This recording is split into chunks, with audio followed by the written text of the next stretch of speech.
Assalamualaikum warahmatullahi wabarakatuh. Pernahkah kita membayangkan bagaimana rasanya jika nama kita disebut langsung oleh Allah di hadapan para malaikatnya? Bayangkan, di tempat yang mulia, Allah memanggil nama kita, lalu mengatakan kepada Jibril, "Aku mencintai dia." Itu bukan sekadar panggilan biasa. Itu tanda kasih sayang dan ridha Allah yang turun kepada kita. Tapi, apa yang bisa kita lakukan untuk mencapai cinta Allah sebesar itu? Inilah yang akan kita bahas hari ini. Tentang langkah-langkah sederhana namun bermakna, yang bisa membuat kita jadi hamba yang tanya diperhatikan, tapi juga dicintai dan dibanggakan Allah di langit dan bumi. Agar kita bisa menjadi orang yang selalu diperhatiin Allah, disebut-sebut sama Allah. Jadi, kalau bahasa Nabi mah, Allah kalau suka ke seorang hamba, maka Allah akan menyebut nama hamba itu di majelisnya. Allah akan bilang kepada Jibril, "Jibril sini Jibril." Dipanggil Jibril sama Allah. "Labbaika ya Rabbi wa sa'daik," kata Jibril. "Aku penuhi panggilanmu ya Allah." "Ada apa ya Allah?" "Jibril, kamu bersaksi ya, aku tuh cinta sama si fulan." Disebut nama kita. Nama kita yang ada di KTP, di kartu pelajar kita tuh nama itu yang dipakai tuh. Kecuali nama kita di KTP itu susah dibaca. Kenapa susah dibaca? Allah nggak rela ngebacanya, soalnya namanya nama apa? Berhala. Namanya misalnya Dewi. Itu nggak bakalan di-like sama Allah tuh. Jadi ganti namanya menjadi Aisyah misalnya. Ganti gimana Ustadz? Kan di KTP-nya namanya Dewi. Ganti panggilannya kunyah. Bukankah banyak sahabat itu namanya bukan nama yang kita kenal? Abu Bakar bukan nama aslinya. Nama aslinya Abdurrahman. Tetapi nama kunyah, nama panggilan Abu Bakar karena dia punya putri yang cantik-cantik dan solehah sehingga dipanggil Abu Bakar. Bapak putri-putri yang cantik. Sama juga dengan yang lain-lain. Dipanggil dengan nama kunyah. Ada sahabat yang namanya kutu pada hewan ternak. Bahasa Arabnya ada yang ingat? Saya lupa istilah bahasa Arabnya, tapi terjemahannya tuh kutu pada hewan ternak. Kutu di onta, kutu di kuda, kutu di sapi, itu namanya kayak gitu. Ayahnya rela banget tuh kasih nama anak kayak gitu. Pas sudah masuk Islam, Nabi bertanya, "Siapa nama kamu?" Dia sebutkan namanya. Nabi cemberut, kemudian Nabi mengatakan, "Nama kamu Abdullah." Namanya Abdullah. Karena Allah nggak mau nyebut nama-nama yang tidak baik di majelisnya yang mulia. Jadi majelisnya tuh mulia banget, sehingga nama yang nggak baik aja nggak pantas disebut. Sehingga Allah akan ganti dengan nama yang lain. Makanya kalau nama kita Dewi, namanya Wisnu, namanya apa? Siwa, Superman misalnya namanya. Apalagi namanya Tuhan, setan. Nah, ini nggak akan disebut nih. Jadi nama-nama kayak gini nggak bakalan disebut. Ya Jibril, aku cinta sama dia. Siapa dia ya Allah? Tuhan. Kan nggak mungkin kan? Allah. La syarikalah, la ilaha illallah. Jadi nggak mungkin disebut nama yang kayak gini-gini. Nama yang disebut tuh misalnya Hanan. Darsis. Nama-nama yang baik, namanya Muhammad atau apapun lah. Atau bahasa Sunda juga nggak masalah. Cecep. Itu baik kan? Cecep apa artinya? Kasep kan ya? Cuma kalau di Arabkan itu agak-agak susah dibaca. Jadi C kan dalam bahasa Arab tuh jadi shin. Jadi bacanya ship. Dan dalam bahasa Mesir, ship itu artinya sendal jepit. Cecek. Jadi artinya Allah itu kalau suka, kalau cinta kepada seseorang, maka Allah akan menyebut namanya dan mengatakan kepada Jibril, "Ya Jibril, aku mencintai dia." Maka cintailah dia. Itu ultimatum tuh dari Allah. Allah suruh malaikat mencintai dia. Sehingga Jibril mengatakan kepada malaikat yang lain, "Kumpul kalian semuanya. Ketahuilah sesungguhnya Allah mencintai fulan. Aku mencintai fulan, maka cintailah dia." Sehingga seluruh malaikat mencintainya. Malaikat turun ke dunia mengatakan kepada seluruh makhluk di dunia kecuali jin dan manusia, "Sesungguhnya Allah mencintai fulan, Jibril mencintai fulan, kami mencintai fulan, cintailah dia." Bahkan seekor ikan hud di dalam lautan pun mencintainya dan mendoakan kebaikan untuknya. Ini kalau Allah yang nge-like. Kalau manusia yang nge-like apa untungnya bagi kita? Nggak ada untungnya. Selain mungkin lebih ke jadi seorang selebriti dan seterusnya. Justru kalau misalnya dia nge-like karena kita berbuat dosa, misalnya nge-like gara-gara kita memperlihatkan aurat, justru makin besar kan dosa kita. Tapi kalau Allah yang nge-like, seluruh dunia itu akan benar-benar langsung jadi selebriti tuh.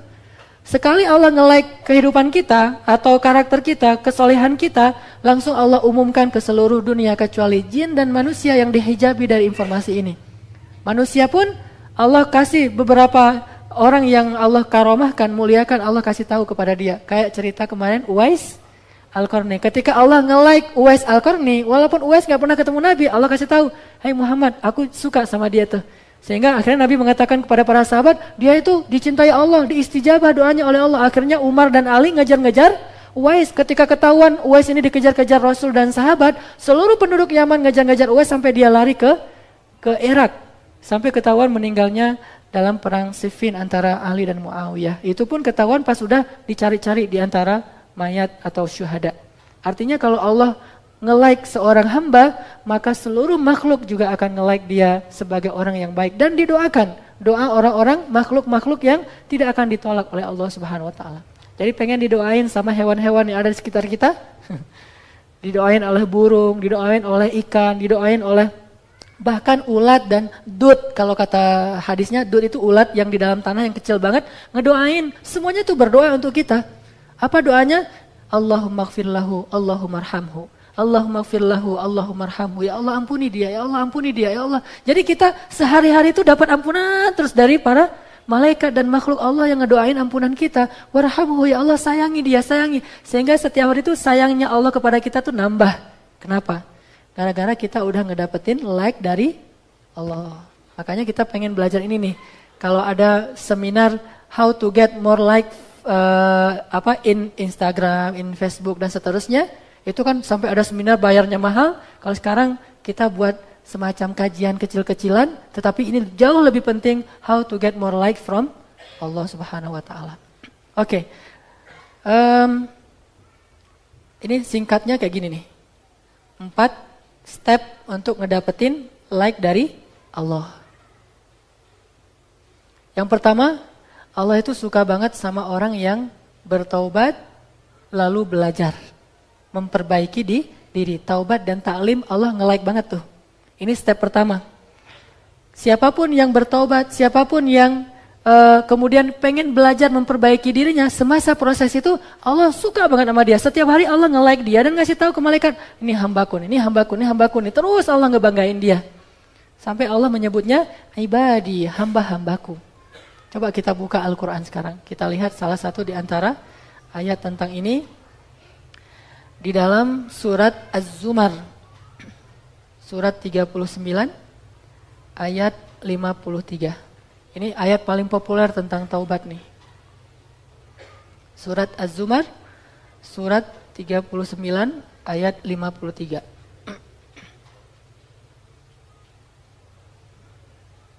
A'udzu billahi minasy syaithanir rajim.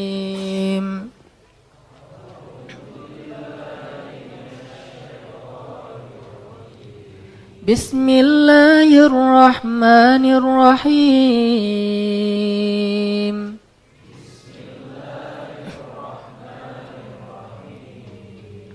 Qul ya ibadiyalladzina asrafu ala anfusihim la taqnatu min rahmatillah.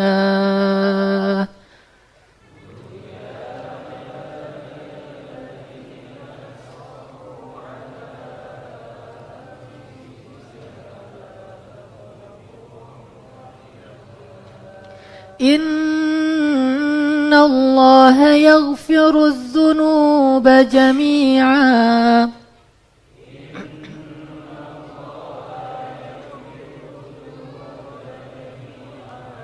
Innahu huwal ghafurur rahim.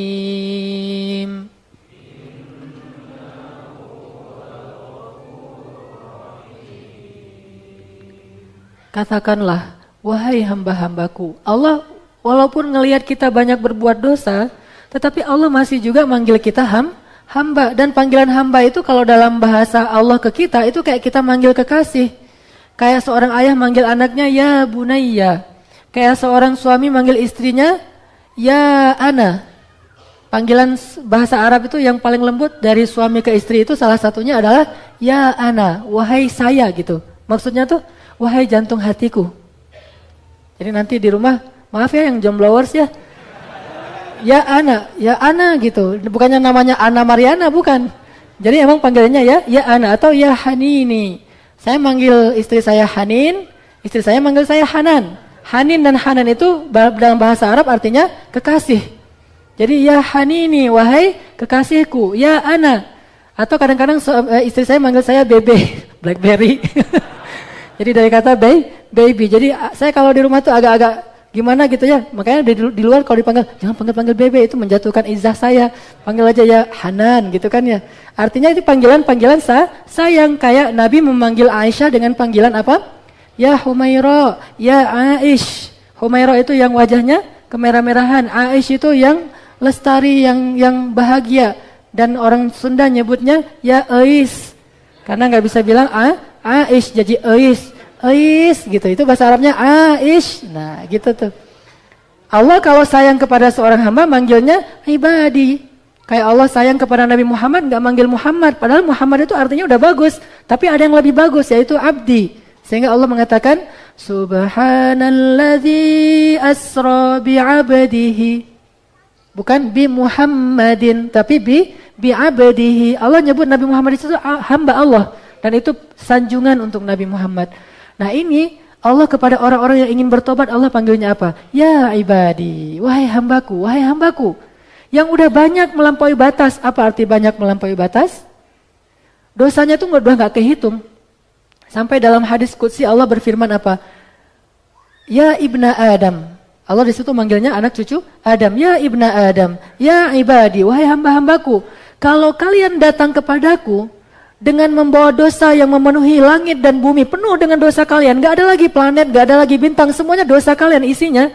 Bayangin langit dengan 250 miliar galaksi, itu semuanya penuh dengan dosa-dosa kita. Bayangin dosa kita itu bahkan gak sebanyak pasir di pantai loh. Masih lebih banyak pasir di pantai. Seandainya dosa kita melebihi pasir di pantai, bahkan memenuhi langit dan bumi, lalu kita datang kepada Allah dan kita mengatakan, Rabbi, faqiruka bibabik. Ya Allah, ini hambamu yang fakir ada di hadapanmu. Ya Allah, ini hambamu yang hina sekarang datang ke pintu rahmatmu. Apa kata Allah? Aku bukakan rahmatku seluas-luasnya, aku terima kedatanganmu, lalu aku gugurkan semua dosa-dosamu menjadi hilang, wala ubali. Dan aku gak peduli sebanyak apapun itu. La ubali, aku gak peduli. Kalau kita kan masih mikir, kalau datangnya banyak salah ke kita itu masih dipikir-pikir untuk memaafkan. Allah, la ubali, saya gak peduli. Sebanyak apapun, kenapa Allah gak peduli? Karena dosa kita itu gak ngerugiin Allah sama sekali. Sebanyak apapun dosa kita itu nggak ngerugiin Allah sama sekali, dan sebanyak apapun ketaatan kita nggak nguntungin Allah sama sekali. Allah itu ghaniyun 'anil alamin, nggak butuh kepada kita. Jadi kalau kita ngerasa bahwa dengan berbuat dosa Allah jadi rugi, terus jadi bete gara-gara kita, nggak banget dah. Allah bete gara-gara kita gitu. Saya pengen buat Allah bete nih hari ini nih. Saya buat dosa sebanyak-banyaknya. Nggak ada yang bete. Yang bete itu malaikat Jibril. Dan kalau malaikat bete itu didoain yang jelek-jelek. Terus yang bahagia tuh, yang happy gara-gara dosa kita adalah setan kan? Nah artinya Allah itu nggak ngaruh sama sekali dengan dosa dan ibadah kita. Makanya Allah nggak peduli dengan dosa-dosa kita. Allah hanya peduli dengan ngapain kita datang kepada Allah. Nah datangnya kepada Allah itu adalah dengan datang ke masjid. Jadi ketika kita datang dari rumah kita membawa dosa yang lebih banyak daripada langit dan bumi, kita datang ke pintu rumah Allah Subhanahu Wa Taala. Allah itu seperti menyambut, gimana bahasa hadisnya? Allah menyambut orang yang datang untuk bertobat tuh kayak gimana? Seperti seorang kekasih menyambut kekasihnya yang datang dari jauh setelah sekian lama tidak bertemu. Itu gimana? Ada yang pernah nyambut kekasih? Kayak film Rangga gitu ya, nyambut ADC kan dulu gitu-gitu ya. Datang dari mana tuh? Dari Amerika, terus ADC edisi kedua segala macam. Tapi saya cuma ngomong-ngomong doang ya, jadi belum pernah nonton juga. Artinya nyambutnya tuh kayak gimana gitu. Atau saya ngerasain ketika saya datang dari Mesir. Waktu itu karena emang ibu saya udah meninggal, jadi saya datang pulangnya tuh ke rumah istri saya di Jawa Timur.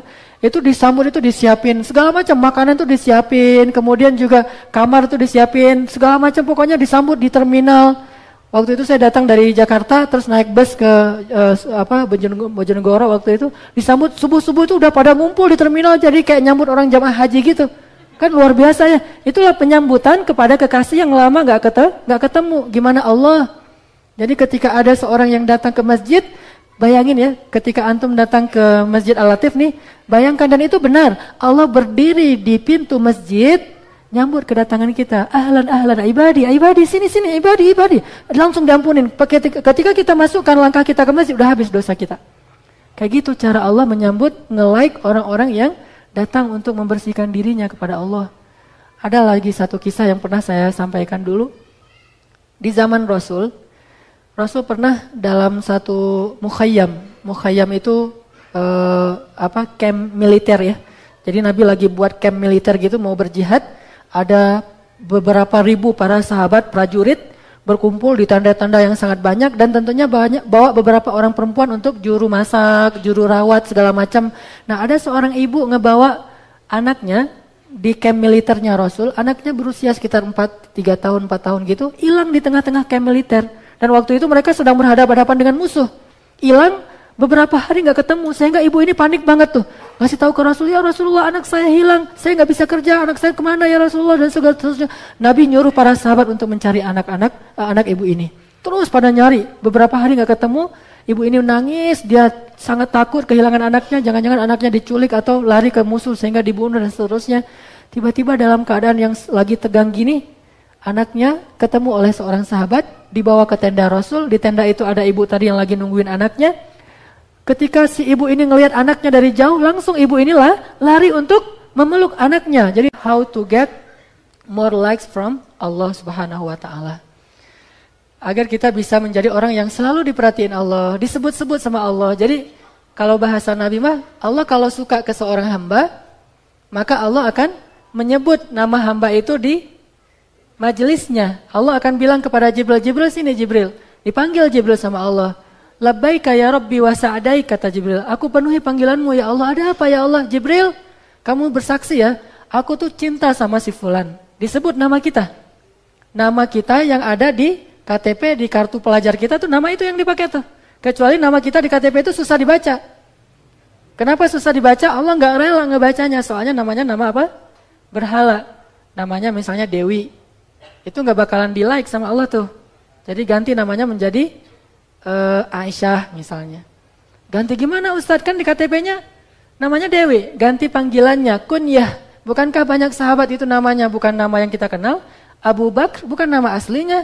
Nama aslinya Abdurrahman. Tetapi nama kunyah, nama panggilan Abu Bakar. Karena dia punya putri yang cantik-cantik dan solehah sehingga dipanggil Abu Bakar. Bapak putri-putri yang cantik. Sama juga dengan yang lain-lain. Dipanggil dengan nama kunyah. Ada sahabat yang namanya kutu pada hewan ternak. Bahasa Arabnya ada yang ingat? Saya lupa istilah bahasa Arabnya, tapi terjemahannya tuh kutu pada hewan ternak. Kutu di onta, kutu di kuda, kutu di sapi itu namanya kayak gitu. Ayahnya rela banget tuh kasih nama anak kayak gitu. Pas sudah masuk Islam, Nabi bertanya, siapa nama kamu? Dia sebutkan namanya, Nabi cemberut, kemudian Nabi mengatakan, nama kamu Abdullah. Namanya Abdullah. Karena Allah nggak mau nyebut nama-nama yang tidak baik di majelisnya yang mulia. Jadi majelisnya tuh mulia banget sehingga nama yang nggak baik aja nggak pantas disebut. Sehingga Allah akan ganti dengan nama yang lain. Makanya kalau nama kita Dewi, namanya Wisnu, namanya apa? Siwa, Superman misalnya namanya. Apalagi namanya Tuhan, setan. Nah, ini nggak akan disebut nih. Jadi nama-nama kayak gini nggak bakalan disebut. Ya Jibril, aku cinta sama dia. Siapa dia ya Allah? Tuhan. Kan nggak mungkin kan? Allah. La syarikalah, la ilaha illallah. Jadi nggak mungkin disebut nama yang kayak gini-gini. Nama yang disebut tuh misalnya Hanan. Darsis. Nama-nama yang baik, namanya Muhammad atau apapun lah. Atau bahasa Sunda juga nggak masalah. Cecep. Itu baik kan? Cecep apa artinya? Kasep kan ya? Cuma kalau diarabkan itu agak-agak susah dibaca. Jadi C kan dalam bahasa Arab tuh jadi shin. Jadi bacanya ship. Dan dalam bahasa Mesir, ship itu artinya sendal jepit. C. Jadi artinya Allah itu kalau like, kalau suka, kalau cinta kepada seseorang, maka Allah akan menyebut namanya dan mengatakan kepada Jibril, ya Jibril aku mencintai dia. Maka cintailah dia, itu ultimatum tuh dari Allah. Allah suruh malaikat mencintai dia. Sehingga Jibril mengatakan kepada malaikat yang lain, kumpul kalian semuanya. Ketahuilah sesungguhnya Allah mencintai fulan. Aku mencintai fulan, maka cintailah dia. Sehingga seluruh malaikat mencintainya. Malaikat turun ke dunia mengatakan kepada seluruh makhluk di dunia kecuali jin dan manusia, sesungguhnya Allah mencintai fulan, Jibril mencintai fulan, kami mencintai fulan, cintailah dia. Bahkan seekor ikan hud di dalam lautan pun mencintainya dan mendoakan kebaikan untuknya. Ini kalau Allah yang nge-like. Kalau manusia yang nge-like apa untungnya bagi kita? Nggak ada untungnya. Selain mungkin lebih ke jadi seorang selebriti dan seterusnya. Justru kalau misalnya dia nge-like karena kita berbuat dosa, misalnya nge-like gara-gara kita memperlihatkan aurat, justru makin besar kan dosa kita. Tapi kalau Allah yang nge-like, seluruh dunia itu akan benar-benar langsung jadi selebriti tuh. Sekali Allah nge-like kehidupan kita atau karakter kita, kesolehan kita, langsung Allah umumkan ke seluruh dunia kecuali jin dan manusia yang dihijabi dari informasi ini. Manusia pun Allah kasih beberapa orang yang Allah karomahkan, muliakan, Allah kasih tahu kepada dia. Kayak cerita kemarin Uwais Al-Qarni. Ketika Allah nge-like Uwais Al-Qarni, walaupun Uwais gak pernah ketemu Nabi, Allah kasih tahu, "Hai Muhammad, aku suka sama dia tuh." Sehingga akhirnya Nabi mengatakan kepada para sahabat, dia itu dicintai Allah, diistijabah doanya oleh Allah. Akhirnya Umar dan Ali ngejar-ngejar Uwais. Ketika ketahuan Uwais ini dikejar-kejar Rasul dan sahabat, seluruh penduduk Yaman ngejar-ngejar Uwais sampai dia lari ke Irak. Sampai ketahuan meninggalnya dalam perang Siffin antara Ali dan Muawiyah. Itu pun ketahuan pas sudah dicari-cari di antara mayat atau syuhada. Artinya kalau Allah nge-like seorang hamba, maka seluruh makhluk juga akan nge-like dia sebagai orang yang baik. Dan didoakan, doa orang-orang makhluk-makhluk yang tidak akan ditolak oleh Allah Subhanahu wa Ta'ala. Jadi pengen didoain sama hewan-hewan yang ada di sekitar kita? Didoain oleh burung, didoain oleh ikan, didoain oleh bahkan ulat dan dut. Kalau kata hadisnya, dut itu ulat yang di dalam tanah yang kecil banget, ngedoain. Semuanya itu berdoa untuk kita. Apa doanya? Allahumma gfir lahu, Allahumma arhamhu. Allahumma gfir lahu, Allahumma arhamhu. Ya Allah ampuni dia, ya Allah ampuni dia, ya Allah. Jadi kita sehari-hari itu dapat ampunan terus dari para malaikat dan makhluk Allah yang ngedoain ampunan kita. Warhamhu, ya Allah sayangi dia, sayangi. Sehingga setiap hari itu sayangnya Allah kepada kita tuh nambah. Kenapa? Gara-gara kita udah ngedapetin like dari Allah. Makanya kita pengen belajar ini nih. Kalau ada seminar how to get more like in Instagram, in Facebook dan seterusnya, itu kan sampai ada seminar bayarnya mahal. Kalau sekarang kita buat semacam kajian kecil-kecilan, tetapi ini jauh lebih penting how to get more like from Allah Subhanahu wa Ta'ala. Oke. Ini singkatnya kayak gini nih.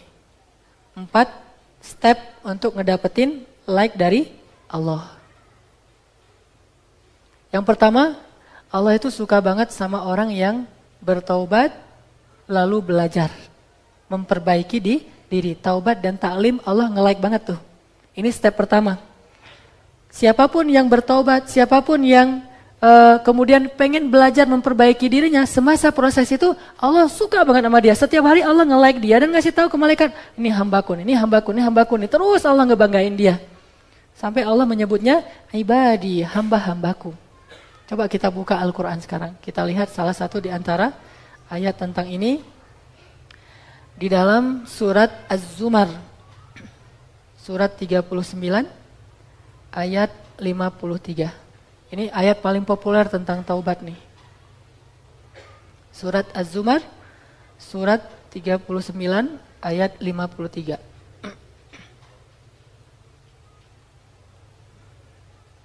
A'udzu billahi minasy syaithanir rajim.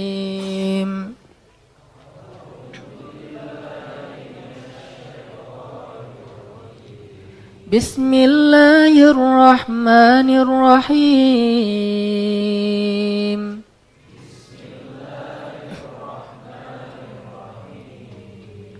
Qul ya ibadiyalladzina asrafu ala anfusihim la taqnatu min rahmatillah.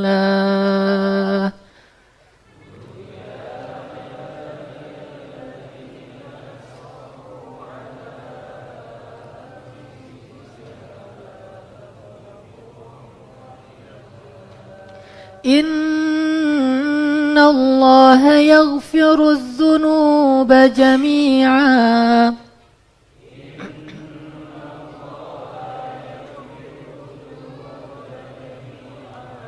Innahu huwal ghafurur rahim.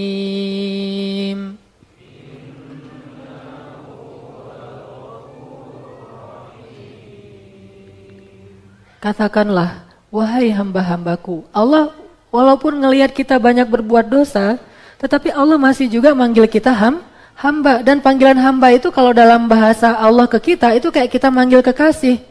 Kayak seorang ayah manggil anaknya, ya bunayya. Kayak seorang suami manggil istrinya, ya ana. Panggilan bahasa Arab itu yang paling lembut dari suami ke istri itu salah satunya adalah, ya ana, wahai saya gitu. Maksudnya tuh, wahai jantung hatiku. Jadi nanti di rumah, maaf ya yang jomblowers ya. Ya Ana gitu. Bukannya namanya Ana Mariana, bukan. Jadi emang panggilannya ya Ana atau ya Hanini.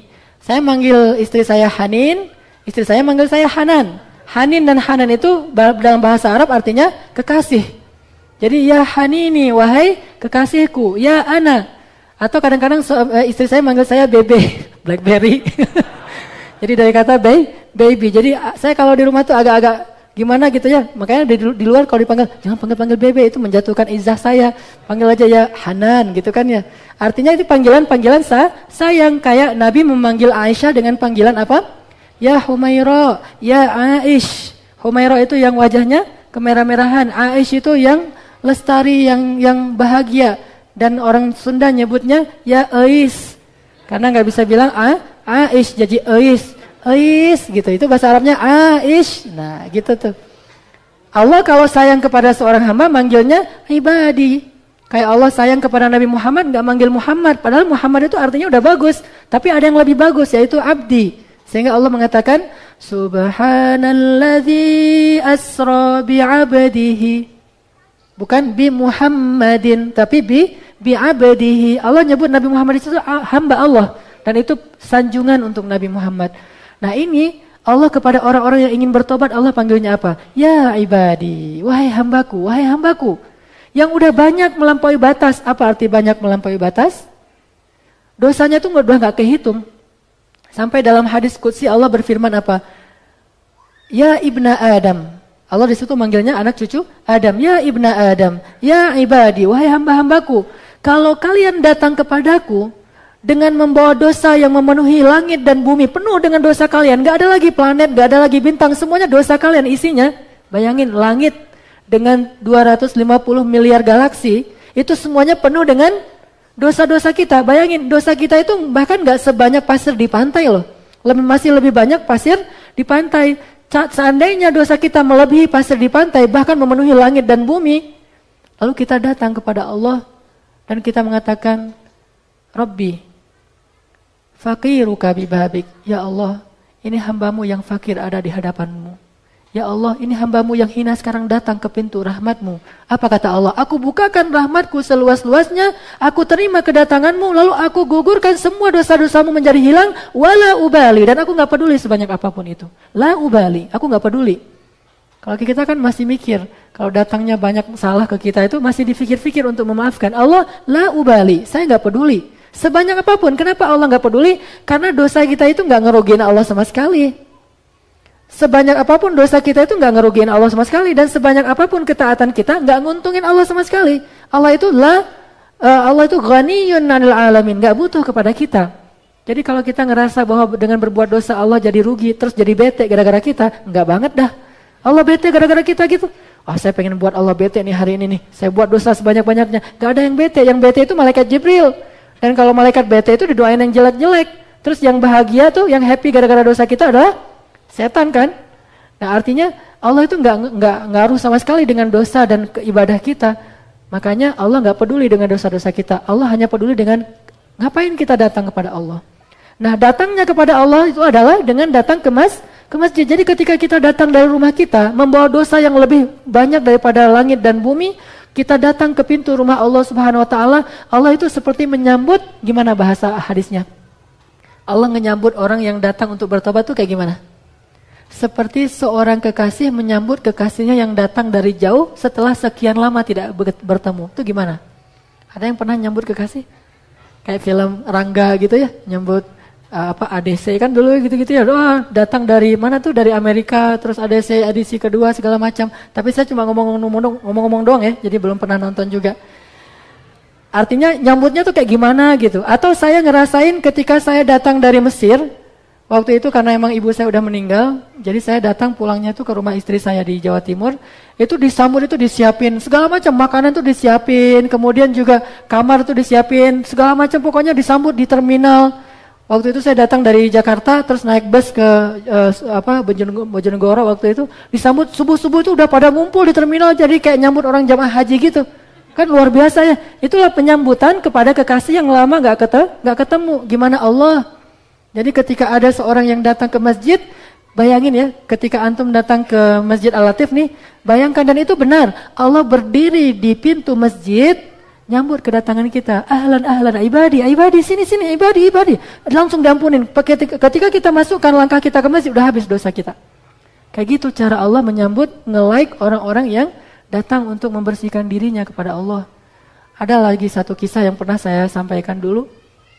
Di zaman Rasul pernah dalam satu mukhayyam. Mukhayyam itu camp militer ya. Jadi Nabi lagi buat camp militer gitu, mau berjihad. Ada beberapa ribu para sahabat prajurit berkumpul di tenda-tenda yang sangat banyak, dan tentunya bawa beberapa orang perempuan untuk juru masak, juru rawat segala macam. Nah, ada seorang ibu ngebawa anaknya di camp militernya Rasul. Anaknya berusia sekitar 3 tahun, 4 tahun gitu, hilang di tengah-tengah camp militer. Dan waktu itu mereka sedang berhadapan-hadapan dengan musuh. Hilang beberapa hari nggak ketemu, sehingga ibu ini panik banget tuh. Ngasih tahu ke Rasul, ya Rasulullah, anak saya hilang, saya nggak bisa kerja, anak saya kemana ya Rasulullah, dan segala seterusnya. Nabi nyuruh para sahabat untuk mencari anak ibu ini. Terus pada nyari, beberapa hari nggak ketemu, ibu ini nangis, dia sangat takut kehilangan anaknya, jangan-jangan anaknya diculik atau lari ke musuh sehingga dibunuh dan seterusnya. Tiba-tiba dalam keadaan yang lagi tegang gini, anaknya ketemu oleh seorang sahabat, dibawa ke tenda Rasul. Di tenda itu ada ibu tadi yang lagi nungguin anaknya. Ketika si ibu ini ngelihat anaknya dari jauh, langsung ibu inilah lari untuk memeluk anaknya. Jadi eng gitu ya, diperlambat gitu ya. Terus lari, terus ibunya nangis, anaknya nangis, ibu, anakku, terus dipeluk. Dalam keadaan sangat terharu, lalu para sahabat yang hadir di situ semuanya menangis. Lalu Nabi bertanya, mal buka, kenapa kalian menangis? Kata Nabi kepada para sahabat, ya Rasulullah, bukauna lihanini hadhil Ya Rasulullah, kami menangis karena kasih sayang ibu ini kepada anaknya yang begitu luar biasa. Memeluk anaknya erat, menangis luar biasa, sehingga kami terharu ya Rasulullah. Lalu tiba-tiba Rasulullah bertanya kepada mereka, bagaimana menurut kalian, apakah ibu yang seperti ini, yang begitu sayang kepada anaknya, akan melemparkan anaknya ke dalam api neraka? Ke dalam api maksudnya? Lalu kata para sahabat, tentu tidak ya Rasulullah, bagaimana mungkin dia akan melemparkan anaknya ke dalam api, sementara dia sangat menyayangi anaknya. Kata Rasul, sesungguhnya Allah lebih mencintai orang yang bertobat daripada ibu ini kepada anaknya. Gak mungkin Allah ngelemparin orang yang bertobat itu ke dalam api neraka. Cukup dia bertobat aja, belum beramal apa-apa, Allah udah memasukkan dia ke surga. Apa contohnya? Seorang pembunuh yang membunuh 100 orang, bahkan yang ke-100-nya orang soleh banget, dibunuh sama dia karena gara-gara dia pundung. Tanya ke orang itu, Syekh, saya ini udah bunuh 99 orang, bisa nggak bertobat? Kamu ini udah banyak dosa, masih banyak ngomong, udah pergi sana, marah-marah gitu kan. Akhirnya dibunuh sekalian. Mati itu orang yang ke-100, datang ke bukan ahli ibadah sekarang, ke ahli hikmah, ulama. Beda jawaban ulama dengan ahli ibadah. Datang ke ulama, tanya, ya Syekh, saya ini udah bunuh 100 orang dan yang ke-100-nya orang yang solih, ahli ibadah. Apakah saya diterima taubatnya? Janganlah kamu berputus asa dari rahmat Allah. Semuanya diterima taubatnya oleh Allah. Tapi dengan syarat kamu jangan lagi tinggal di sini, pergilah untuk memperbaiki diri. Taklim, cari tempat-tempat yang hijrah intinya. Hijrah ke tempat-tempat yang baik. Di tengah jalan dia meninggal, malaikat aja bingung, debat, coba lihat. Ternyata perselisihan bisa terjadi di antara malaikat, apalagi manusia. Manusia itu hal yang wajar. Beda mazhab nih, malaikat nih. Yang satu mazhabnya ke neraka, yang satu lagi mazhabnya ke surga. Tarik menarik, ini saya bawa nih, enak aja, dia kan udah tobat, tapi kan dia belum beramal, tobatnya juga belum benar. Terus Allah mengatakan, coba kalian ukuran bumi yang dia tinggalkan dengan yang dia tuju. Dan Allah di sini nge-like, dia sehingga Allah mendekatkan dia ke negeri yang dia tuju. Sehingga ketika diukur jadi lebih dekat ke negeri yang dia tuju, akhirnya dia dibawa oleh malaikat ke surga. Nggak beramal, cukup taubat aja, itu Allah udah nge-like dan menjaminkan untuk dia surga, belum beramal. Kemarin dari cerita seorang sahabat kita dari Briges, beliau ikut acara zikir akbar di masjid kita, Masjid Agung kemarin tuh yang kita adain. Alhamdulillah, mudah-mudahan kita husnuzon beliau sudah mau bertaubat karena udah mau ikut acara zikir, nangis bareng dengan Ustadz Arifin Ilham. Tapi selang beberapa lama kemudian, baru beberapa 2 minggu yang lalu, saya dengar dari Kiki juga, dia ketembak sama aparat karena emang dia punya kasus di masa lalu sebelum dia bertaubat, akhirnya meninggal. Ini mirip banget nih dengan cerita dalam hadis. Udah bertobat tapi belum sempat beramal. Belum jadi ahli ilmu seperti kita di Masjid Al-Latif. Belum mungkin juga ahli tahajud. Tapi udah mau bertobat, masih proses. Itu aja Allah udah terima dan langsung dijanjikan surga. Dan mudah-mudahan kita doakan saudara kita itu termasuk seperti yang ini nih. Walaupun belum sempat banyak beramal, tapi niatnya bertobat itu Allah udah nge-like langsung tuh. Tinggal kita bilang, astagfirullahaladzim ya Allah, saya pengen memperbaiki diri. Meninggal saat itu juga, udah selesai. Udah cukup itu untuk kita untuk masuk ke dalam surga. Terus gimana dengan dosa membunuh saya? Udah cukup. Gimana dengan dosa zina? Udah cukup. Gimana dengan dosa narkoba? Udah cukup. Tinggal ngatain, astagfirullahaladzim, Allah nge-like banget kalimat itu. Jadi kalau kita posting istighfar kita ke Allah, Allah pasti nge-like. Gak ada cerita diposting lama, Allah kok gak nge-like ya? Gak ada itu. Jadi kalau kita ngeposting istighfar sekarang juga orang nge-like. Jadi ayo kita bareng-bareng, kita ucapkan istighfar. Astaghfirullahalazim. Semoga Allah Subhanahu wa taala menerima istighfar kita dan nge-like kita termasuk di antara ahli surga. Ada lagi kisah seorang laki-laki di zaman Rasul, anak muda juga nih. Dia baru saja berzina. Ini juga pernah saya kisahin, dia berzina, udah berzina nyesel, biasalah habis gitu baru nyesel ya. Bukan nyesel duluan baru nanti mikir-mikir, ini udah dilakuin terus nyesel. Tapi penyesalannya tuh dari hati, bukan penyesalan yang tobat-tomat gitu kan. Ini benar-benar tobat dari hati. Udah gitu dia datanglah ke masjid, dia mandi, dia wudhu, dia datang ke masjid, sholat asar berjamaah.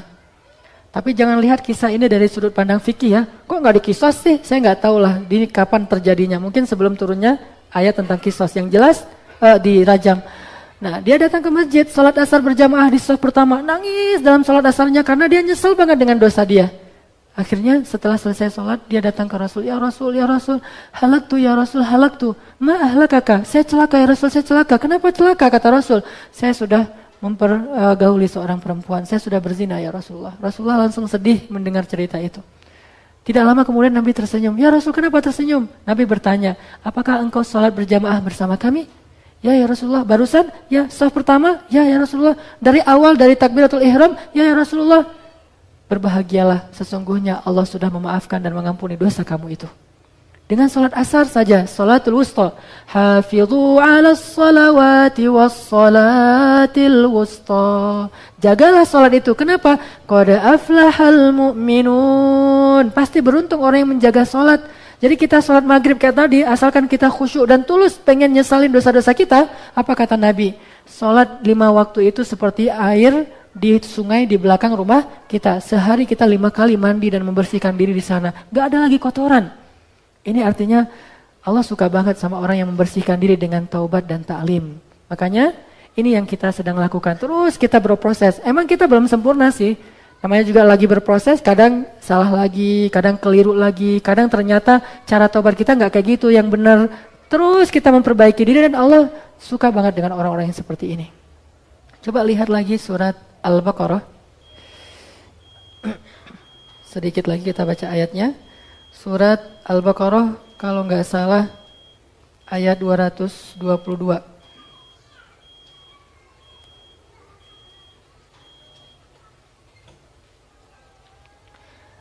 Bismillahirrahmanirrahim.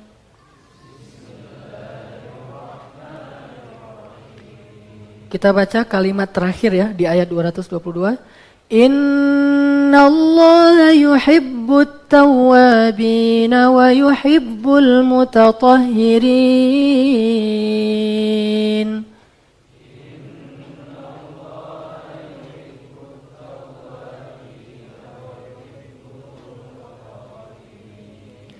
Sesungguhnya Allah cinta banget sama orang-orang yang bertaubat, dan Allah juga sangat mencintai orang-orang yang membersihkan dirinya. Taubat membersihkan diri, apa maksudnya? Taubat itu nyesel, membersihkan diri itu belajar memperbaiki diri. Jadi arti taubat itu at-taubah hiyan nadam, kata ulama. Taubat itu nyesel. Jadi kalau kita nyesel aja dengan dosa kita, itu Allah udah suka sama kita tuh. Ditambah lagi, kita pengen membersihkan diri. Baik, bismillahirrahmanirrahim. Teman-teman sekalian,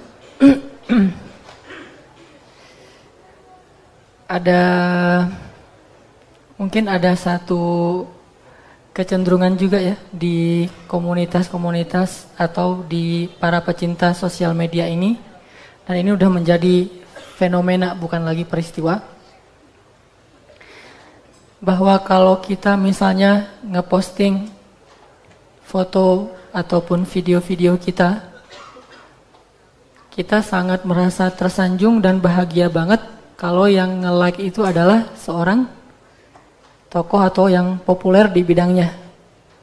Contoh misalnya, saya nge-posting foto saya tentang lagi ceramah gini, terus yang nge-like itu adalah, misalnya nih, yang nge-like itu adalah seorang ulama besar internasional, itu saya akan merasa sangat bangga karena yang nge-like itu adalah seorang tokoh.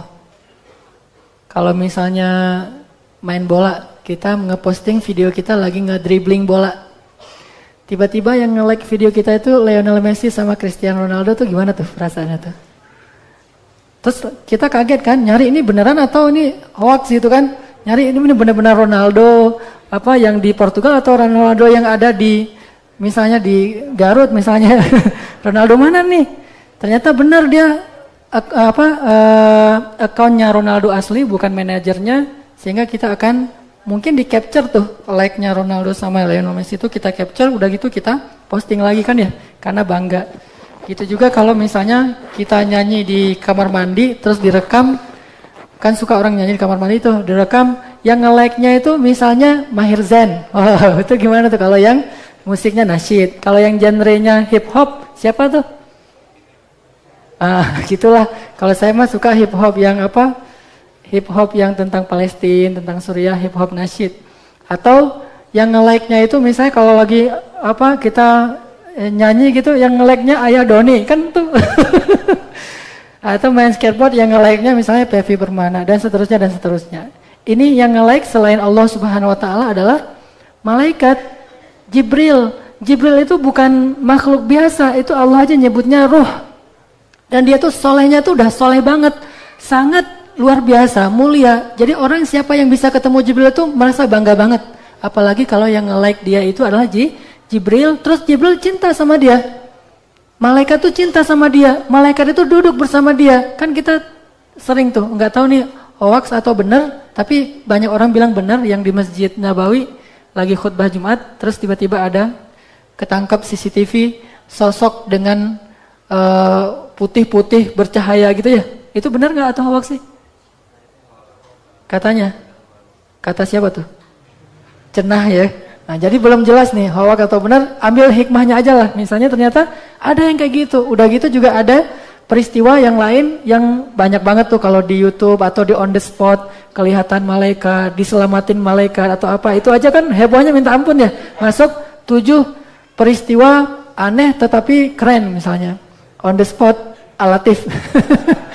Salah satu peristiwanya misalnya ada yang tiba-tiba pengen jadi imam. Itu kan on the spot masuk tuh. Nah, terus ada lagi on the spot misalnya ada anak alatif tiba-tiba gara-gara pengen buang air kecil jadi hijrah, kan itu on the spot banget tuh kan. Siapa kemarin namanya? Mana orangnya? Oh masih di Makassar, nggak mau balik lagi nih? Pengen dakwah di Makassar ya? Oh akur sama ayahnya, jadi dia jadi betah di Makassar. Nah kan masuk on the spot alatif nih, 7 anak pemuda hijrah yang paling fenomenal. Kalau kemarin tuh salah satunya ada Kang Iqbal yang juga ikut bareng kita, yang tatuannya banyak pas ikut Qiyamul Lail. Beliau masuk di antara kalau nggak salah 7 cerita hijrah paling fenomenal di Indonesia. Salah satunya Kang Iqbal. Artinya itu kalau misalnya malaikat sampai kayak gitu tuh kan luar biasa. Malaikat mau duduk bersama kita, jalan bersama kita, kita aja yang ngeliat. Coba kalau kita ngelihat bakalan lari kan? Nah, untungnya kita nggak ngelihat itu bareng kita terus loh. Seandainya kita ngelihat dia seperti sosok laki-laki yang putih-putih semua bercahaya, jalan bareng kita. Ya antum lah. Kepedean kalau bilang kita gitu ya. Maksudnya orang-orang yang bertobat, orang-orang yang akhlaknya baik, ibadah dan seterusnya itu disamperin oleh malaikat. Apa bukti hadisnya? Rasulullah mengatakan bahwa Allah setiap hari itu mengutus malaikat-malaikat khusus. Kalau dibilang khusus itu berarti bukan malaikat biasa. Malaikat biasa aja udah luar biasa, gimana lagi yang khusus. Malaikat-malaikat khusus diutus di muka bumi berjalan-jalan di turukot. Turukot itu kalau bahasa kita gang-gang. Di gang-gang kecil tuh malaikat pada nyebar di seluruh bumi, nyebar untuk mencari majelis ilmu dan majelis zikir. Mereka cari mana rumah yang disebut nama Allah, mana rumah yang dibacain Al-Quran surat Al-Baqarah, mana masjid-masjid yang ramai dengan para pemuda, apalagi para pemuda, malaikat suka banget. Buktinya banyak sekali kisah-kisah anak-anak muda yang dinaungi malaikat dan seterusnya itu luar biasa. Makanya mana masjid-masjid, ternyata ketemu di jalan Cendana, jalan Sanintan, ada Al-Latif. Malaikat tuh saling seru menyeru, gitu hadisnya. Kalau mereka ketemu majelis zikir, apalagi di dalamnya banyak orang-orang hamba Allah, anak muda pula, maka mereka akan mengatakan kepada malaikat yang lain, halummu ilayya, sini, manggil-manggil malaikat, semuanya menaungi mereka ngumpul, kemudian mereka mendengar apa yang kita ucapkan, apa yang kita lakukan, mereka perhatiin, mereka dengerin. Lalu Allah bertanya kepada para malaikat, wahai malaikat, siapa yang sedang kalian saksikan itu? Hambamu ya Allah, apa yang mereka lakukan? Mereka sedang menyebut namamu, mengingatmu. Lalu Allah bertanya, wahai malaikat, apa yang mereka minta? Malaikat mengatakan, mereka meminta surgamu ya Allah. Allah bertanya, apakah mereka pernah melihat surgaku? Kata malaikat, tidak pernah ya Allah. Bagaimana seandainya mereka pernah melihat? Mereka pasti tidak akan berhenti untuk memintanya ya Allah. Lalu Allah bertanya lagi, apa yang mereka takutkan? Kata malaikat, mereka takut neraka ya Allah. Kata Allah, apakah mereka pernah melihat nerakaku? Kata malaikat, tidak pernah ya Allah. Bagaimana kalau mereka pernah melihat? Pasti mereka akan menangis dan tidak akan pernah bangun dari sujud untuk meminta ampun kepadamu. Wahai malaikat, bersaksilah kalian semuanya. Sungguh aku telah mengampuni dosa mereka dan aku jamin mereka di antara ahli surga.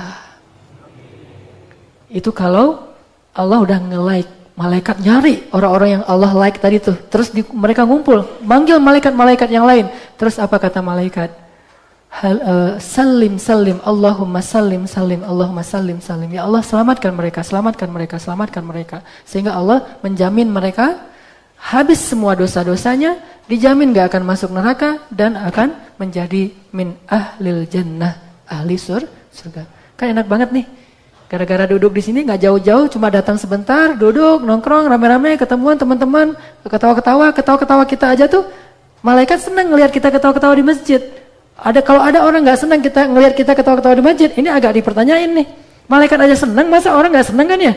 Malaikat senang ngelihat kita ketawa-ketawa di masjid, dan Allah mengutus para malaikat untuk mencari itu. Sebagaimana iblis juga ngutus pasukannya untuk mencari yang buruk-buruk di muka bumi. Ada kisah tuh, iblis ngutus pasukannya karena waktu itu iblis ngelihat langit itu cahayanya tuh beda dengan biasanya, halilintar, cahaya yang begitu banyak. Kalau kayak di kutub tuh kayak aurora gitu. Pokoknya kejadian di langit itu nggak kayak biasanya. Sehingga iblis ini merhatiin langit. Kenapa ya? 10 tahun terakhir ini langit udah susah ditembus. Itu kan di surat Al-Muluk kan ya. Sejak datang Nabi Muhammad, langit itu tertutup rapat bagi iblis dan pasukannya sehingga susah ditembus. Dulu kan mereka suka tongkrongin langit tuh. Para jin itu dulu suka nongkrong di pintu-pintu langit, tapi nggak boleh masuk. Jadi mereka nongkrongnya tuh di luar. Nah, jadi yang suka nongkrong-nongkrong di jalan di luar yang nggak jelas gitu tuh, nah itulah. Karena malaikat nggak nongkrong di jalannya langit, nongkrongnya di dalam langit. Makanya pas pas malaikat Jibril sama Nabi naik ke langit, kan diketuk-ketuk tuh pintu langit. Tapi jangan bayangin kayak kita ngetuk pintu ya. Pokoknya diketuk pintu langit dan malaikat penjaga langit itu bertanya, "Man?" Kata Jibril, "Ana Jibril." Terus kata malaikat itu, "Sama siapa kamu datang?" "Sama Muhammad." "Apakah dia diizinkan masuk?" "Ya, dia diizinkan masuk." Baru dibuka pintu langit. Saking rapatnya, jadi susah banget lewatin langit itu. Dulu gampang keluar masuk. Sehingga jin itu duduk di dalam teras-teras langit itu ngedengerin apa yang terjadi.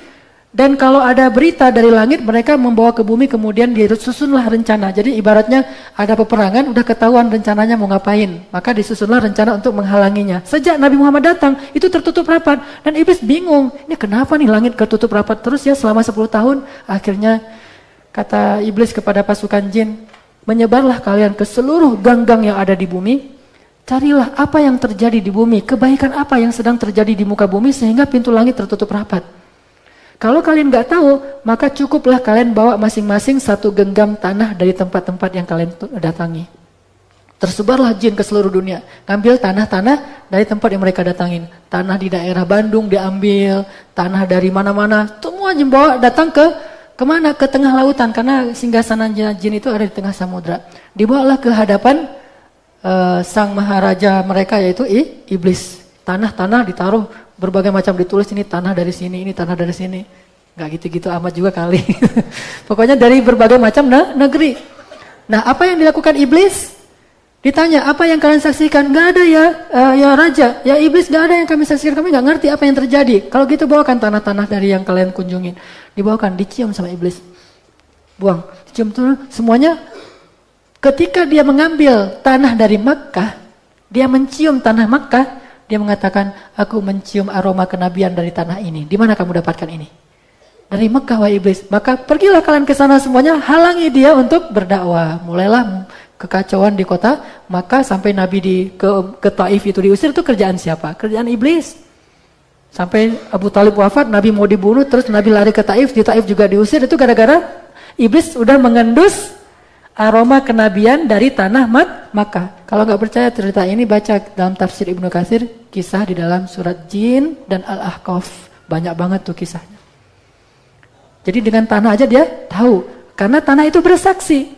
Begitu juga tanah tempat kita injak ini, bukankah dia makhluk Allah? Sehingga dia bersaksi, walaupun ini saya belum tahu sekuat apa hadisnya, tapi ada anjuran untuk memindahkan posisi sholat sunnah setelah sholat wajib, karena semua itu akan bersaksi. Sama kayak kita masuk Zulhijjah, kuku-kuku kita dan rambut kita nggak boleh dicukur kalau niat berkurban, karena dia akan bersaksi nanti di hari kiamat. Ketika darah hewan kurban udah ditumpahkan, baru kita potong kuku, dan kuku yang kita potong dan kita buang itu makhluk Allah, dan nanti di hari kiamat dia akan bersaksi, ya Allah, saya menjadi bagian dari tubuhnya ketika dia sedang berniat untuk berkurban karena Engkau, ya Allah.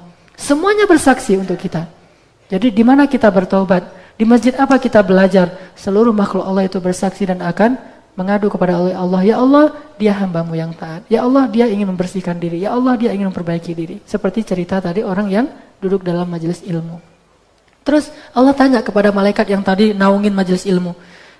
Malaikat bilang ke Allah, ya Allah, tapi di antara mereka ada yang duduk di situ bukan karena majelis ilmu. Kebetulan aja ada di situ, terus dia jadi termasuk di antara mereka. Gimana ya Allah? Kata Allah, sesungguhnya aku mengampuni dosa yang duduk karena majelis ilmu dan siapapun yang ada di antara mereka. Jadi niatnya datang ke Al-Latif, macam-macam. Ada yang niat benar-benar ilmu dan insya Allah rata-rata kita demikian. Tapi kalau ada yang ternyata niatnya bukan untuk ini, mungkin untuk berdagang, mungkin untuk cari jodoh, mungkin untuk apalah ya, macam-macam kan niat orang, dan itu juga baik, nggak masalah. Atau bahkan ada yang niat pengen ganti sendal yang baru misalnya. Sendal saya udah jelek, di Al-Latif bagus-bagus tuh sendalnya, ke Al-Latif gitu kan, orangnya ikhlas-ikhlas lah insya Allah. Apalagi kalau sepatunya Vela tuh kan bagus-bagus tuh. Vela asal beli sepatu baru hilang aja tuh ceritanya. Nah jadi karena di Al-Latif tuh ada cowok soleh dan dia sepatunya bagus terus, dan kalau dicuri insya Allah nggak akan dosa, soalnya dia orangnya ikhlas, kan gitu enak tuh. Curilah, ngambil dari Al-Latif. Nah niatnya itu doang, asalkan dia duduk di dalam masjid Al-Latif. Belum kan dia harus lihat suasana dulu kan, ngelihat sana, ngelihat sini, ini kira-kira nyamannya kapan. Itu aja Allah ngampunin dosa dia. Maka yang ada niat kayak gitu, kembalilah kepada Allah, dan insya Allah menjaminkan surga untuk kita gitu. Tapi insya Allah semuanya niatnya soleh. Baik, itu yang pertama, taubat dan taklim. Ada yang lebih tinggi dari itu. Selain udah niat nyesel dengan dosa-dosanya, kemudian dia ingin belajar. Step yang kedua, yang lebih Allah cintai lagi daripada yang pertama. Ini lebih Allah cintai lagi. Like-nya tuh lebih banyak dari Allah, adalah orang yang setelah belajar, kemudian dia beribadah kepada Allah, dia memperbaiki akhlaknya. Sehingga ketika ada sahabat nanya, ya Rasulullah, ayyul a'mal ahabba ilallah. Amal apa sih yang paling Allah suka? Kata Nabi, as-salatu ala waktiha. Salat tepat waktu. Apalagi ya Rasul? Birrul walidain. Berbuat baik atau berbakti kepada kedua orang tua. Yang saya singkat dengan istilah ibadah dan akhlak. Dan ibadah itu bukan hanya sholat. Nanti ada beberapa ibadah yang lain yang Allah suka banget ngelihat hambanya yang kayak gini. Sehingga ketika seorang hamba berdiri sholat, kenapa kita nggak boleh jalan di depan dia? Haram hukumnya. Bahkan kalau memang seandainya sama-sama paham, itu boleh dipukulin tuh sebetulnya. Tapi kan nggak enak ya, mau mukulin karena dia belum paham. Sebetulnya itu dipukulin. Kenapa? Dosa besar melintasi orang yang sholat. Dan dosa juga kalau sholat nggak membuat sutra. Karena kalau kita sholat nggak buat sutra, orang ngelewat dia dosa, kita berkurang pahala sholat kita. Kecuali darurat banget. Atau sutranya itu sutra manusia yang sedang sholat juga di depan kita dengan syarat dia membelakangi kita. Dia bisa jadi sutra. Tapi kalau kita lagi sholat tiba-tiba dia pindah, kan susah kan? Ah dia pindah, gimana ya? Maju dikit, udah ada sutra lagi depan pindah lagi, gitu aja terus kan agak aneh-aneh juga tuh. Ya udahlah kalau ada kayak gitu, la yukallifullahu nafsan illa usaha. Yang penting udah ada dulu. Atau kita taruh tas kita, tapi jangan taruh HP. Ntar pas sujud bangun, mana HP saya? Kan nggak enak juga. Taruh barang-barang yang besar yang bisa kita ketahuan. Ini namanya sutra. Kenapa nggak boleh ngelintasin orang sholat? Karena kalau kata Nabi gini, seandainya kalian tahu apa yang di hadapan orang sholat, kan gitu ya? Apa yang di hadapan orang sholat? Allah langsung gini di hadapan orang sholat. Dan Allah tersenyum kepada dia, Allah kasih rahmat kepada dia. Ketika kita sholat, itu Allah berhadapan-hadapan sama kita tuh. Sebelah kanan kita adalah surga, sebelah kiri kita adalah neraka, di belakang kita adalah dosa-dosa, di hadapan kita Allah. Jadi Allahu Akbar, Allah ngelihat langsung. Pas kita bilang, Alhamdulillahi Rabbil Alamin. Tuh, hambaku memuji aku. Ar-Rahmanir Rahim. Hambaku menyanjungku.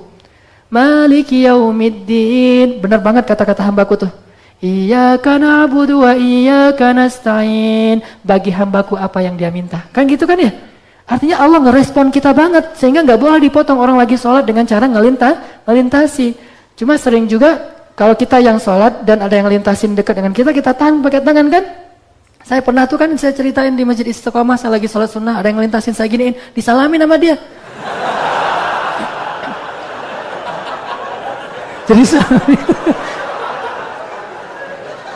agak-agak unik juga tuh orang. Mungkin karena belum paham. Pernah juga saya lagi sujud, dilintasin, dikirain itu Masjidil Haram main lintasin aja. Saya tahan pakai tangan saya, ditendang tangan saya. Karena dia marah, ini apa-apaan sih orang jalan sholat aja nggak usah ngalang-ngalangin orang. Aneh gerakan sholatnya bid'ah apa segala macam. Mungkin dia nggak ngerti. Ditendang tangan saya jadi nggak khusyuk sholatnya. Jadi sebel gara-gara. Nah ini juga pernah kejadian kayak gitu. Berarti iman saya juga belum khusyuk. Jadi sholat masih kepengaruh oleh tendangan manusia. Ini hal-hal yang kayak gini nih. Artinya kenapa nggak boleh dilentasin? Karena ada Allah di hadapan kita.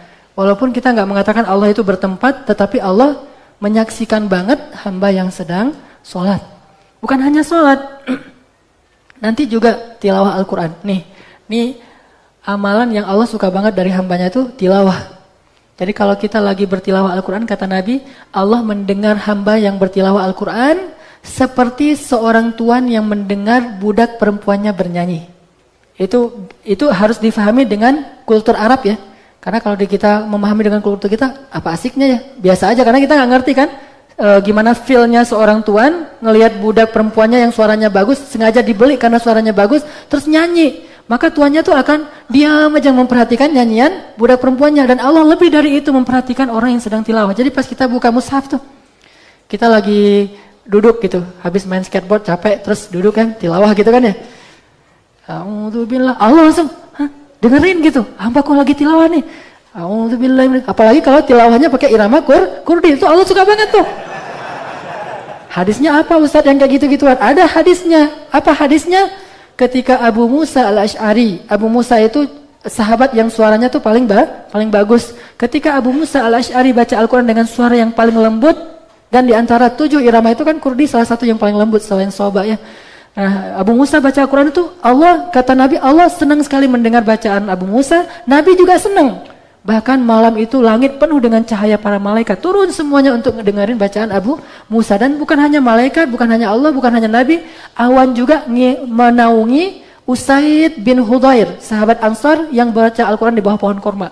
Jadi lagi habis capek dia di kebun, istirahat, ngapain istirahatnya? Tilawah. Kan mereka hafiz ya. Jadi duduk gini, a'udzubillahi minasyaitonirrajim. Itu genre mereka itu Quran loh. Kan ada tuh kemarin siapa yang naruh statusnya penampilan metal, genre murotal. Itu keren-keren ya. Penampilan itu metal, genrenya murotal. Jadi lagi nongkrong santai gitu.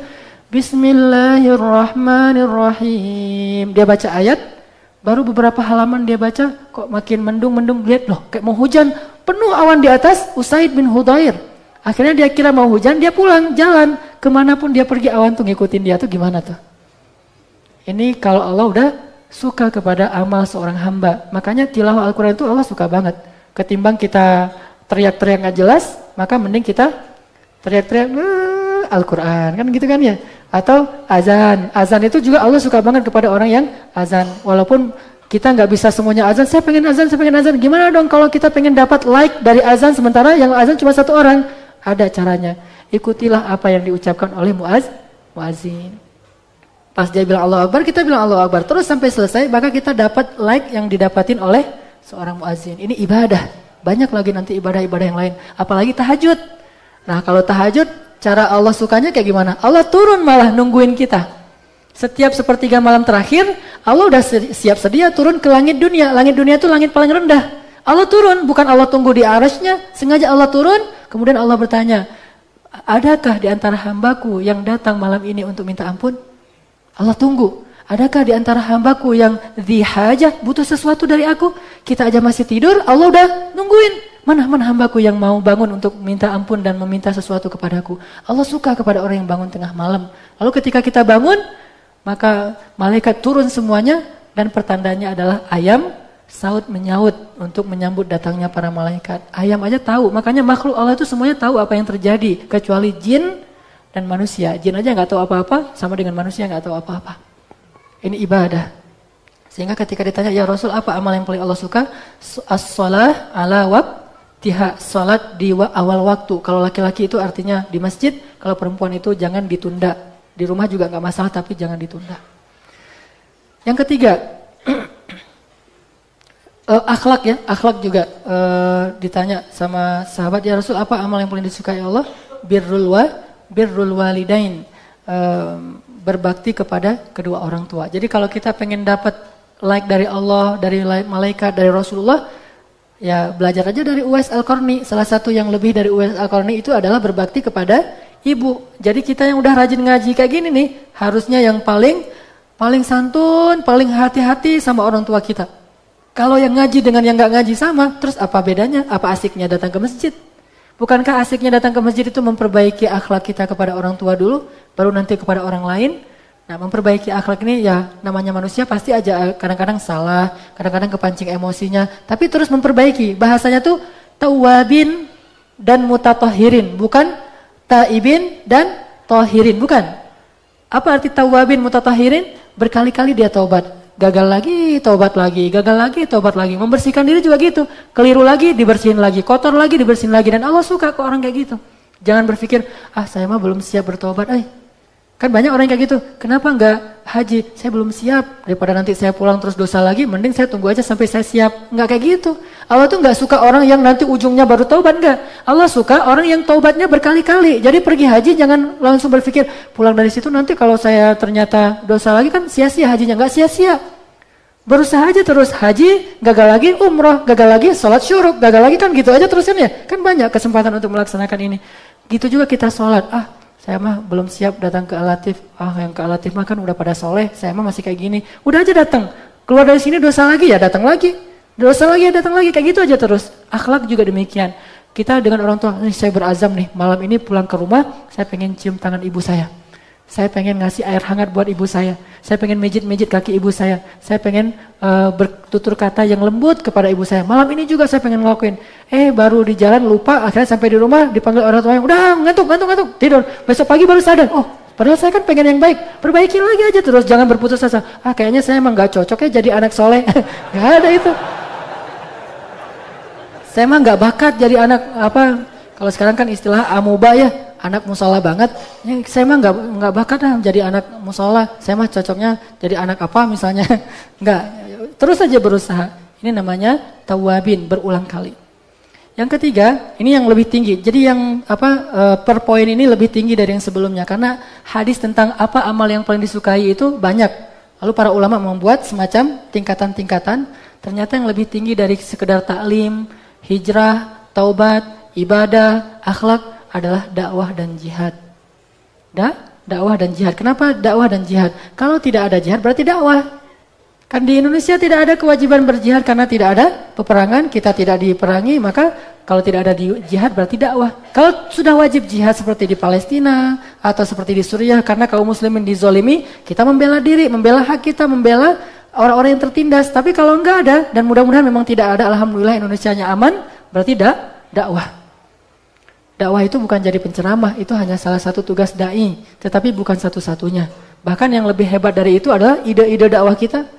Ini yang kayak gini-gini kerjaan siapa? Bukan kerjaan saya ini. Saya kan punya materinya. Kerjaan siapa? Kerjaan teman-teman cyber.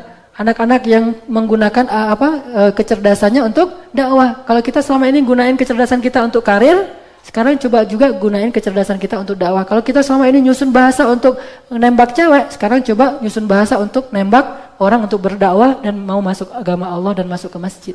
Gunakan semua itu untuk berdakwah. Sehingga ketika ditanya oleh sahabat ke Rasulullah, ya Rasul, amal apa yang paling disukai Allah? Amal yang paling disukai Allah itu adalah menyelesaikan hajat seorang muslim dan membayarkan hutangnya, lalu membantu dia dalam urusan-urusannya. Nah inilah inti dari dakwah. Dakwah itu bukan cuma ngajak orang masuk Islam atau masuk ke masjid, tapi yang lebih besar dari itu adalah memberi solusi. Apa kebutuhan kaum muslimin? Kita bisa memberikan solusinya. Intinya dakwah itu sebuah program menyodorkan solusi kepada umat di antara sekian banyak kebutuhan umat. Itulah inti dari dakwah. Bukan cuma ngajak.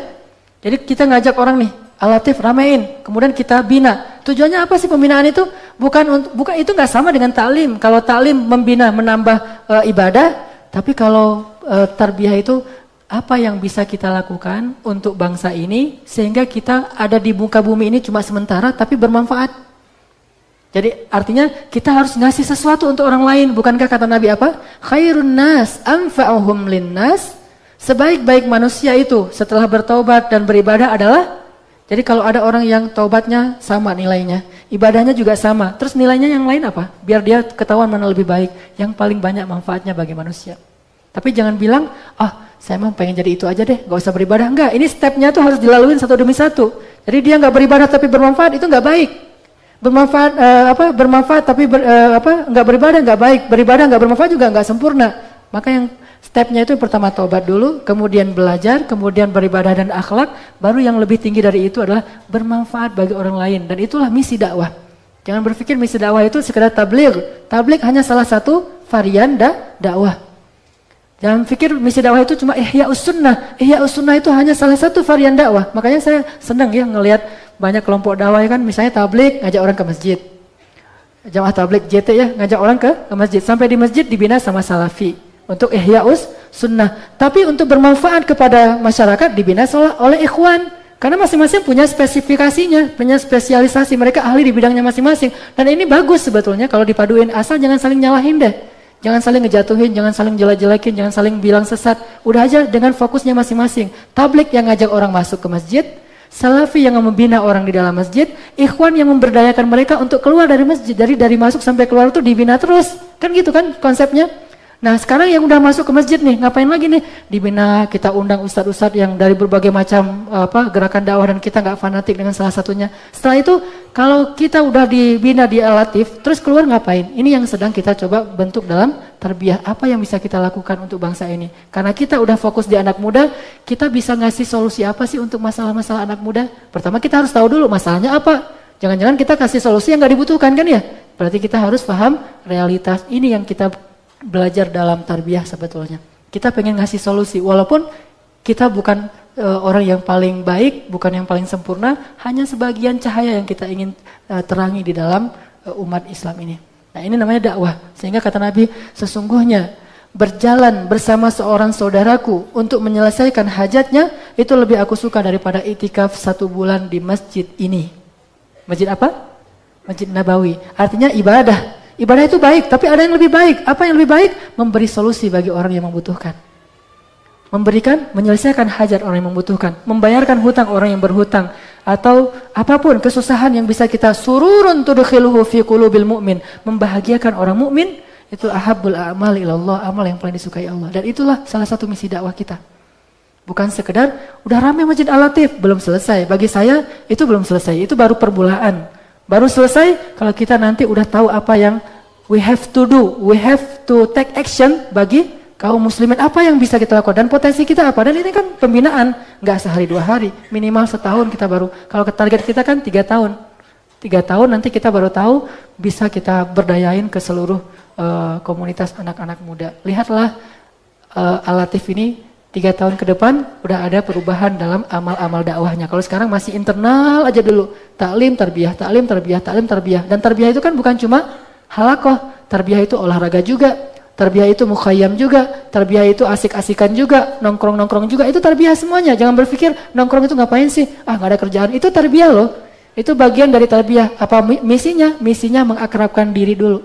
Karena kalau udah akrab baru ketahuan, oh si ini dia lebih di sini, ini punya potensi, ini kan lewat keakraban. Saya baru tahu di sini ada Kang Dadang, tapi beliau udah pindah ke Jakarta. Beliau ini punya kemampuan dalam memahami step-step dakwah karena beliau pernah bekerja di sebuah organisasi misionaris Kristen. Jadi beliau tahu banget yang kayak gimana cara masuk yang juga bisa jadi input buat kita. Beliau juga ngerti bahasa Inggris, nanti mungkin bisa ngelatih bahasa Inggris. Terus kenal Benzo misalnya. Ternyata Benzo ini mungkin ada yang lebih senior dari Benzo di sini yang saya belum kenal, seorang pendaki. Beliau tahu tentang survival. Kita pengen belajar survival tuh kayak gimana. Ketemu lagi si Fulan. Itu kan ketemunya kenalnya lewat apa? Bukan lewat taklim loh. Kenalnya gara-gara berenang bareng, gara-gara jalan bareng, gara-gara main skateboard bareng, gara-gara lari bareng. Jadi kenal. Dari kenal itu jadi tahu potensinya. Dari tahu potensinya dibina, lalu diberdayain. Kayak gitulah tarbiyah. Itulah bedanya tarbiyah dengan taklim. Kalau taklim kayak gini, nggak saling kenal, kita ketawa-ketawa bareng aja, udah itu pulang. Bahkan ketemu di jalan juga nggak tahu ini siapa sih. Ustadz, jamaah yang di mana ya? Kan suka gitu kan ya? Suka nyapa saya di jalan misalnya, atau ketemu di mana? Ustadz, oh ya, assalamualaikum, waalaikumsalam. Masih ingat saya? Ya pasti enggak lah. Dia jamaah di mana? Al-Latif. Apalagi Al-Latif kan merame banget, jadi nggak kenal semua. Nah ini lewat tarbiyah tuh butuh waktu. Mukhayyam jadi tahu, fulan jadi tahu ini. Ternyata di sini banyak penulis. Ternyata di sini banyak ini, banyak itu. Semuanya kita pasti punya. Karena kata Nabi, An-nas ma'adin ka ma'adinidz zahabi wal fiddah. Manusia itu sebetulnya barang tambang. Artinya punya potensi seperti emas dan perak. Dakwah itu ke sana arahnya. Ini lebih di-like sama Allah daripada ibadah. Tetapi gak boleh kita dakwah tapi ngelupain ibadah. Karena stepnya kayak tadi tuh. Hijrah dulu, tobat dulu, belajar, ibadah, akhlak, dakwah. Kalau nanti memang ada waktunya, jihad. Dan yang terakhir itu adalah istiqomah. Ini ada sedikit cerita tentang dakwah. Dakwah itu selain ngajak orang untuk masuk Islam, memberi solusi. Ini cerita tentang jin lagi nih. Kan kalau masalah jin kan kita senang ya. Apalagi dialog dengan jin, yang gitu-gitu deh. Ini jadi ratingnya lumayan tinggi lah. Selain masalah jomblo, nah, masalah jin tuh ratingnya lumayan tinggi tuh di anak muda. Nah ada kisah Nabi itu kan pas pulang dari Taif itu kan gak ada orang yang mau beriman ya. Di antara manusia tuh di Taif gak ada yang beriman kecuali 1 orang budak. Jadi Nabi sedih banget, dakwahnya itu ditolak mentah-mentah di Taif. Sehingga akhirnya Allah menghibur Nabi itu dengan mendatangkan 7 jin. Dari mana? Dari Hadramaut. Jadi jin juga dia punya kampung. Jadi ada yang dari Irak, ada yang dari Syam, ada yang dari Hadramaut, ada yang dari Mosul. Mosul itu di mana? Suriah. Ada yang dari Mosul. Datanglah 7 jin yang disebut sebagai ketua-ketuanya jin. Jadi koordinator geng jin nih. Koordinator geng jin. Mana Zainal mana Zainal? Jin apa itu? Jin underground ya. Wah kan gitu. Ini ada koordinator jin 7 koordinator, 7 jin diutus sama iblis. Ngapain? Untuk ngehalangi dakwah Nabi. Datanglah 7 jin ini ke daerah Nakhlah. Nabi lagi sholat, kisah surat jin kan, mereka dengerin bacaan Nabi, terus apa kata jin itu? Kami mendengarkan Al-Quran yang sangat menakjubkan. Jadi jin juga punya intelektualitas yang lebih bagus. Kenapa manusia kok nggak bisa seperti jin?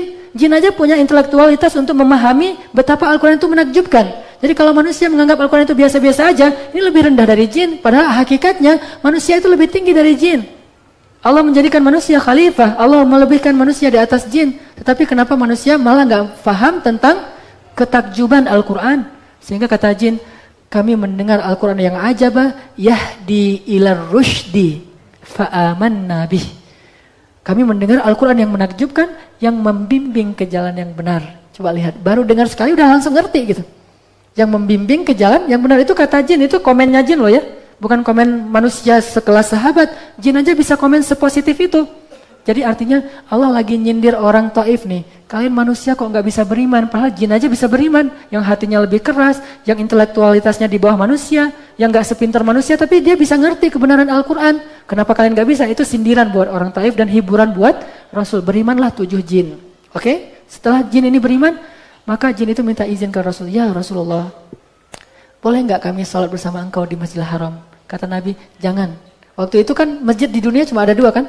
Haram dan Aqsa. Sholatlah kalian di masjid yang satu lagi. Kenapa? Janganlah kalian bercampur dengan manusia. La tukhalitun nas. Janganlah kalian duduk atau bercampur dengan manusia. Kenapa? Kalau sampai bercampur, kita bisa kepencet sama jin, mati. Karena jinnya gede-gede. Dia nggak boleh sholat bareng manusia. Kita yang sholat kayak gini aja, kalau misalnya ada orang gede banget di sebelah kita, terus softnya terlalu rapat kan agak-agak gimana gitu kan ya. Apalagi kalau dia pas takbir gitu, terus dia mungkin belum sempat mandi kan, gimana kan? Allah Akbar, jin lebih parah lagi tuh. Bayangin kalau kita sholat bareng jin. Pas dia sujud, kita di depan dia, softnya agak rapat ke sundul karena dia kepanjangan. Nah, kata Nabi, la tukhalitun nas. Janganlah kalian mencampuri manusia, maka sholatlah kalian di masjid satu lagi. Sehingga sebetulnya masjid jin yang pertama itu bukan masjid jin yang ada di Mekah. Masjid jin itu Masjid Aqsa.